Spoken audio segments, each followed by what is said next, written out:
It's time now for the Kill the Can podcast.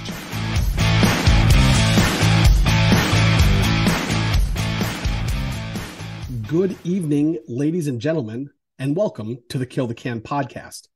I'm your host, Chewie. Do you want to quit nicotine and take back control of your life? We'll tell you how we've done it and answer the questions you didn't even know you had about how you can quit today. For today's episode, I'm joined by Eddy, who goes by the screen name of MonsterEMT on the forums. Eddy's a friend of mine that I've known for several years now. And yesterday morning, he sent me a video of another podcast, the Bert Kreischer podcast. They had on, among other things, they had on a doctor who, in this particular clip that he sent me, was talking about the benefits of nicotine and how it wasn't dangerous. So Eddy and I talk a little bit about that particular clip. I think it's fair to say that we disagree with that particular doctor's assessment for a variety of reasons. And again, we're looking at it from the nicotine addict's perspective. So without further ado, here is a conversation between MonsterEMT and myself about the benefits, quote unquote, of nicotine. And I think you'll find that we don't necessarily agree with what this doctor had to say. All right. Well, hey, I'm thrilled to be joined this evening on the KTC podcast by a good friend of mine, Eddy. He goes by MonsterEMT on the forums. How are you, sir? I'm good. How are you? I'm good, man. It's awesome to talk to you. So before we kind of dive into tonight, what I think we're going to talk about tonight, tell me a little bit about like how long you dipped, your quit, what that was like, and those kind of things. I dipped for about 6 years, a little more than 6 years.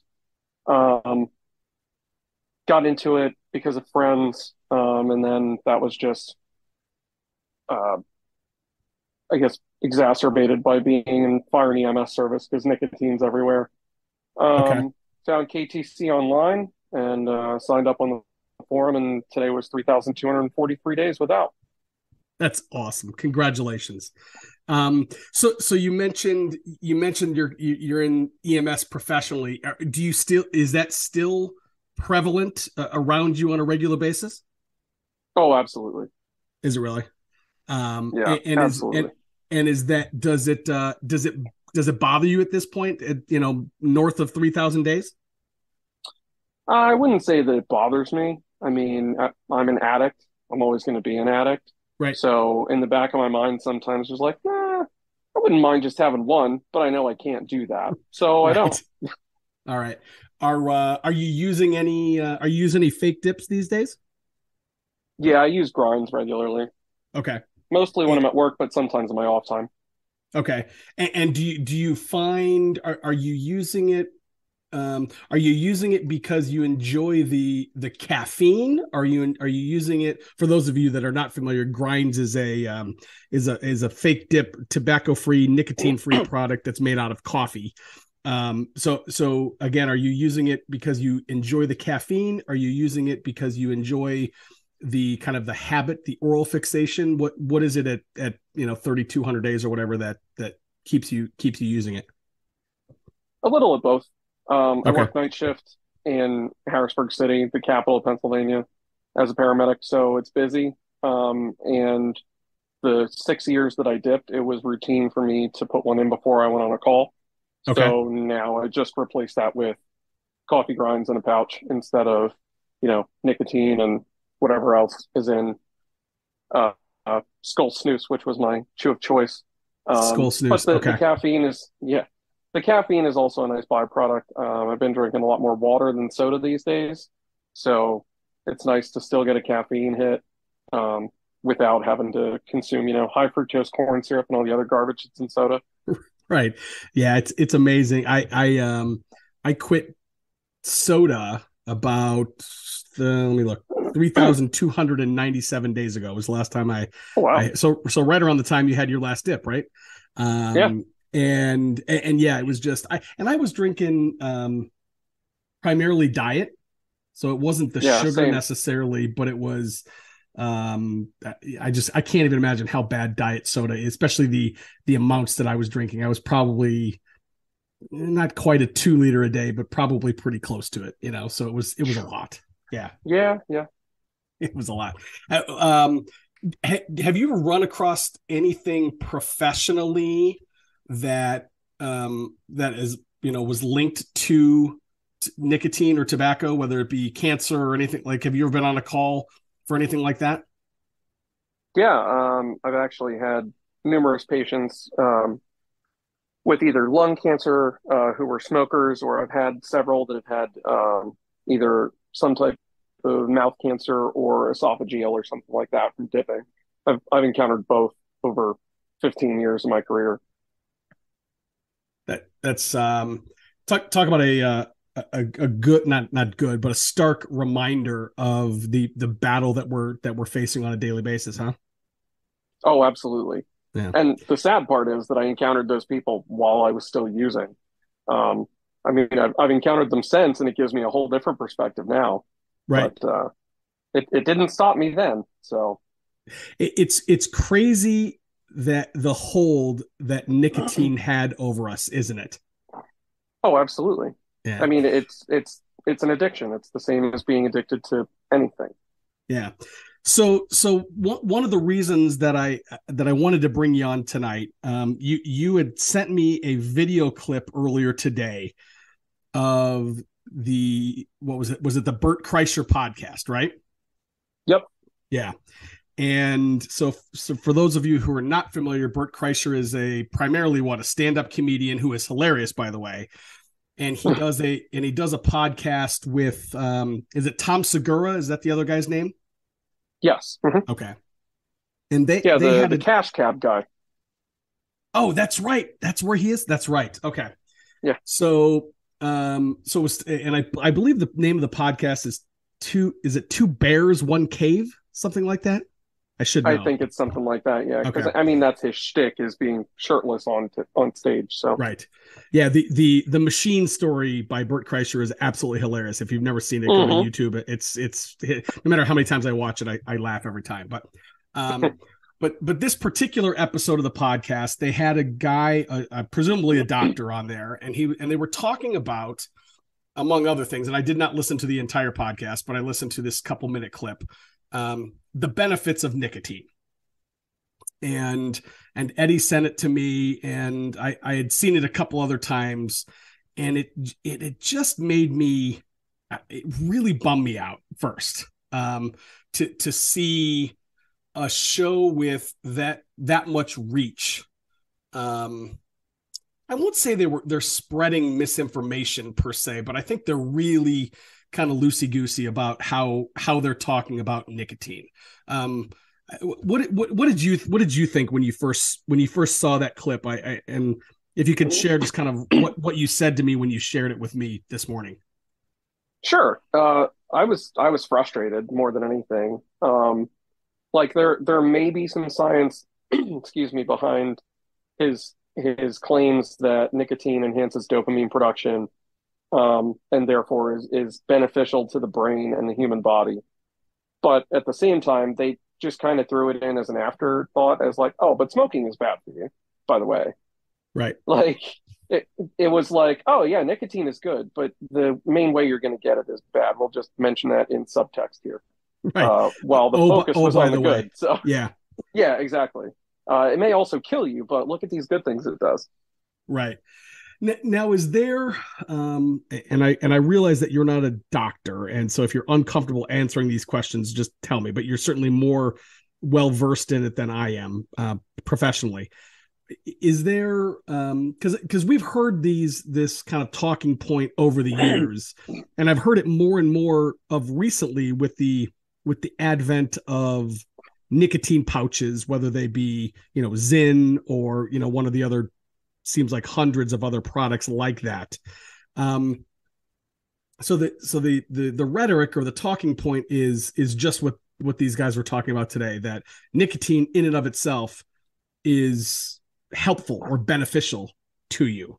And I know it's been linked to kind of benefits around Alzheimer's and those kind of things.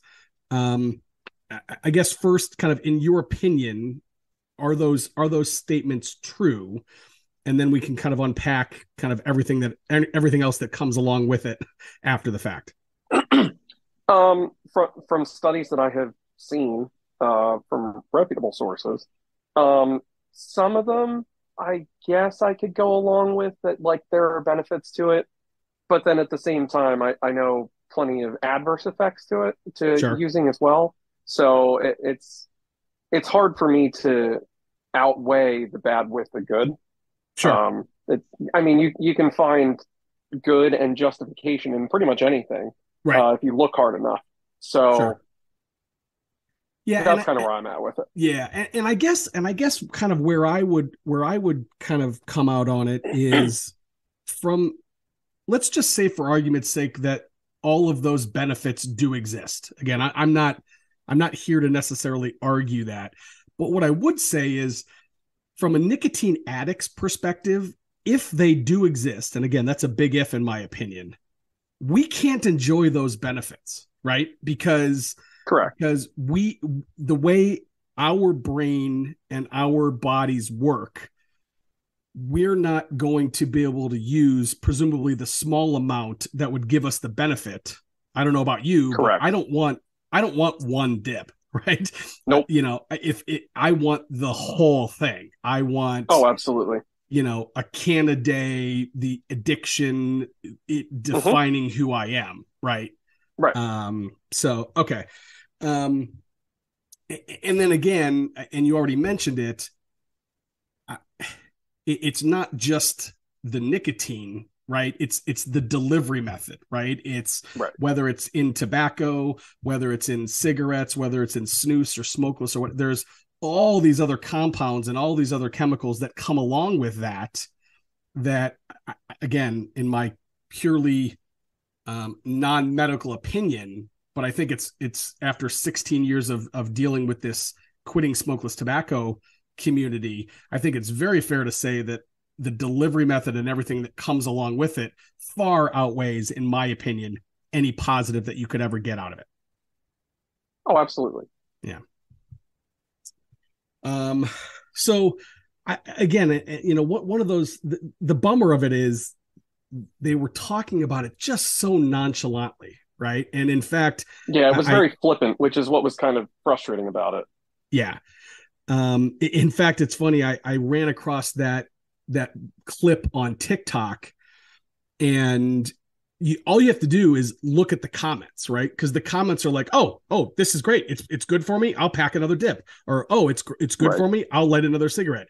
And you kind of think that the commenters are quote unquote joking, but I don't know that they necessarily are. And that to me is the real danger of that kind of flippant comment about a drug like nicotine that is just so addictive.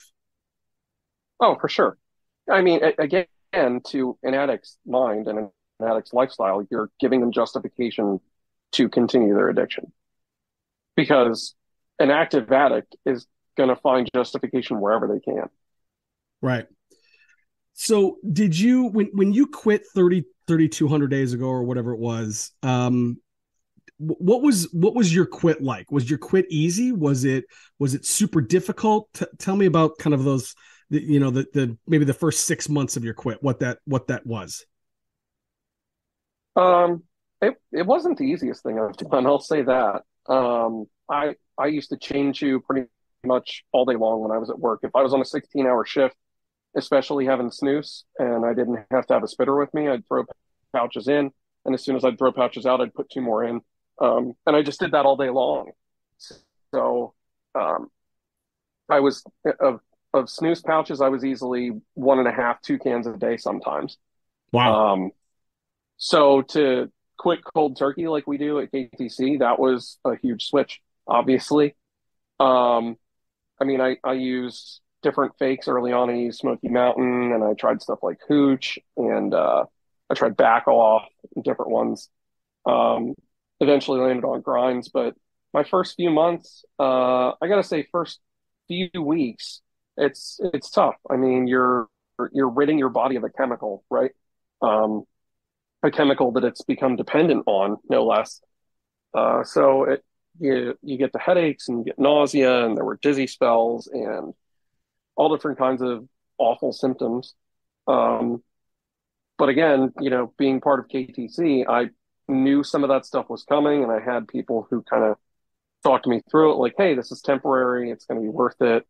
You'll get through this." And people who were there either on the forum or on chat uh, before we went the Discord way, that were there at all hours to reach out to and help you through that.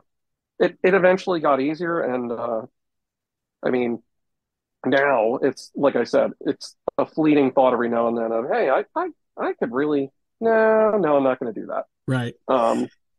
And I mean, using grind still semi regularly. I have that oral fixation, which I don't think I'll ever really get rid of.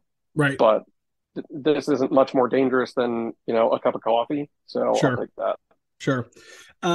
So now you primarily were a snooze user, and I was not. I never used snooze. So I'm asking this question out of pure ignorance. When it comes to the alternatives out there, presumably you would kind of favor a pouch product if you're looking for something that is closer to snooze. Is there one out there that you have run across that is closer to a snooze product than others? I know that you use grinds, but are there other ones out there that are kind of, in your opinion, close to the real thing?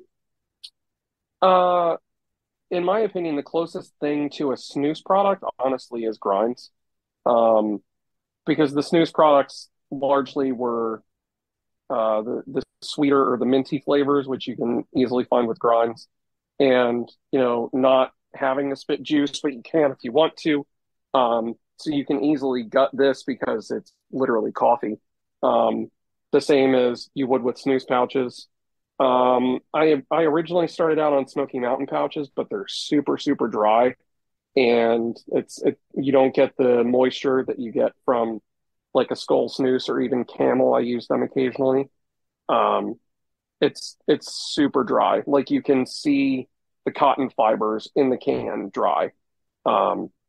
So the only thing that I've really found that gives you that similar pouch is grinds, really.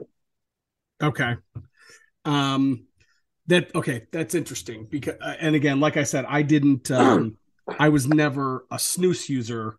And so snooze to me was kind of in this, a spot in my mind that I wasn't quite familiar with. Now, I will say I've become more familiar with it, and I'm really excited to say that there are some new alternative products coming out there on the market that seem to be geared either towards snooze users, or actually what I think too is users of nicotine pouches, right? So the Zins of the world and those kind of things. So did you ever use nicotine pouches? Was that a thing before you quit? No, that wasn't a thing before I quit. I Okay. think that has been within the last couple of years, and it's been 8 years for me now. So 9 years in March. Okay.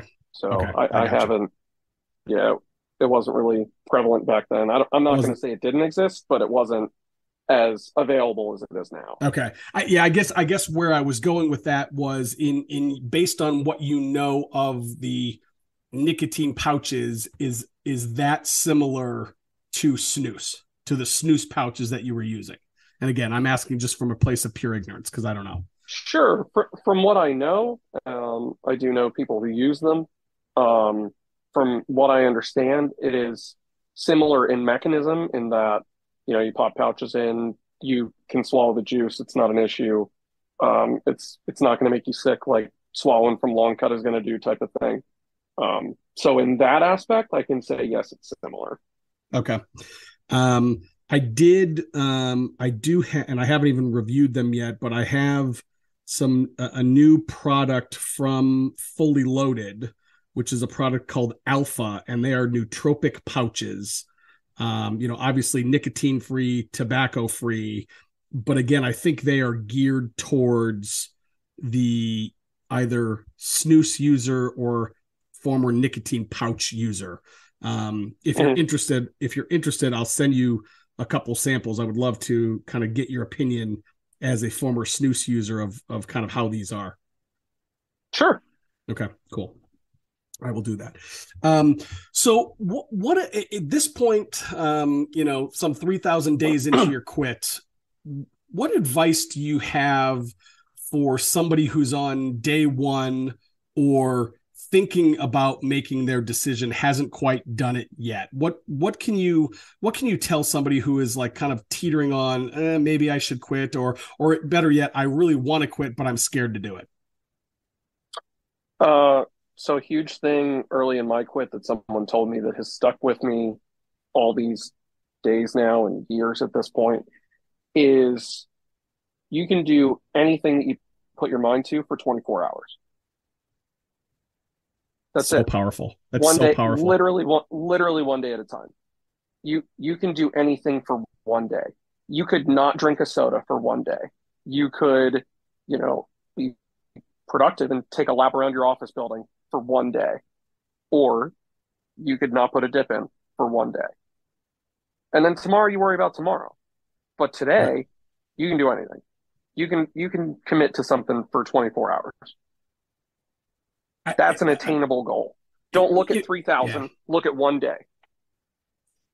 It's such a powerful statement, Eddy, because you're right? Like I think back to when I was quitting, and I remember what I was scared most about was this concept of forever, right? It's like, oh my God, I'm going to quit. I'm looking to quit something that I've been doing for almost 2 decades in my case, right? And at the time I was, and I was like, oh my God, how can I possibly do that and kind of rip my soul out of my body, right? But to your point, I can do that for a day, I can do that for an hour, right. I can do that for a minute, whatever it is, and then to your point, I'm going to repeat what I did tomorrow, or when I get to tomorrow, I'm going to repeat what I did today. Right, because you can look back and say, oh, well, I did that for a day, I could do that again today. So we focus a lot on 100 days, the Hall of Fame 100 days, and obviously that is not you're not cured at 100 days. And I'm not suggesting that you in fact you even mentioned you are an addict, right? And so you still kind of reflect on that and identify with being an addict. But when in your quit did you feel like, okay, I'm not that I've got it and not that I'm there, but like, when did you start to feel comfortable? Was it at 100 days? Was it like, where was that where you were like, okay, I might be able to do this long term, still understanding that I'm an addict forever? 100 days was a great milestone. I mean, that's what, 3 months and change. So that being able to attain that and never really having done that before, that was a huge accomplishment. To go, I can do this. Like, look back, I've done 100 days without any nicotine. It's out of my system. I can do this. I wouldn't say that I was comfortable at 100 days. I would probably say it was upwards of a year, if not 2, before I was comfortable. Okay. And I mean, like I said, I still have thoughts now at 3,200 days, but I probably, I don't want to use the term cruise control, but it became a lot easier, I think, around my PAMA at 1,000 days. Okay. Once I hit that was like, all right, well, now I've really got some numbers behind me and helping out new guys along the way, and they see that you have some higher numbers. That I think kind of reinforces, I actually know what I'm doing at this point. Like, right. I've done it for a while, and I can keep doing it. Yeah, I think for me it was right around that year mark. When I got to a year, there was kind of something that went off in my brain, and I said, "Oh, you know what? I've already done July 24th on the calendar. I did it last year. I can do it again. And I've already done July 25th. You know what I mean? And again, it wasn't that I was on cruise control, but it was the realization that I had done every single day on the calendar at least once in my life, dip free. And if I did it before, I can do it again. Right. Absolutely. So, Cool. Well, hey, I want to be cognizant of your time. Is there anything else that you want to leave with the Kill the Can community, whether it's new quitters, old quitters, you want to say hi to somebody, what anything else, what kind of, where we can follow you on social or anything like that? What do you want to leave us with? I would love to say hi to my June 2014 Quit Saloon. However few of us there are left that still post in there regularly. Otherwise, I'm just thankful to the site and to you, Greg, especially for kind of heading things up and being there whenever somebody needs you. You were a big part of my quit early on, and one of the first people I met at a quit together. So that was huge for me. Otherwise, I'm on Facebook as my name, Eddy Ream. Instagram, medic_Ream. I'm on Twitter, but not very much for it to actually be beneficial to anybody. So awesome. That's about it. Awesome. Well, hey, Eddy, I can't tell you how much I appreciate you joining me this evening. And thank you for sending me that video. However irritating it was, thank you for sending me, because I do think it was important to kind of shed light and to kind of shed our opinion of that video and that types of conversations. Yeah, definitely. I think it's good to have our perspective on something like that. For sure. All right. Hey, thanks, Eddy. I appreciate you joining me. Absolutely. See you, Greg. Later, brother. Bye. Join us again next time for another edition of the Kill the Can podcast.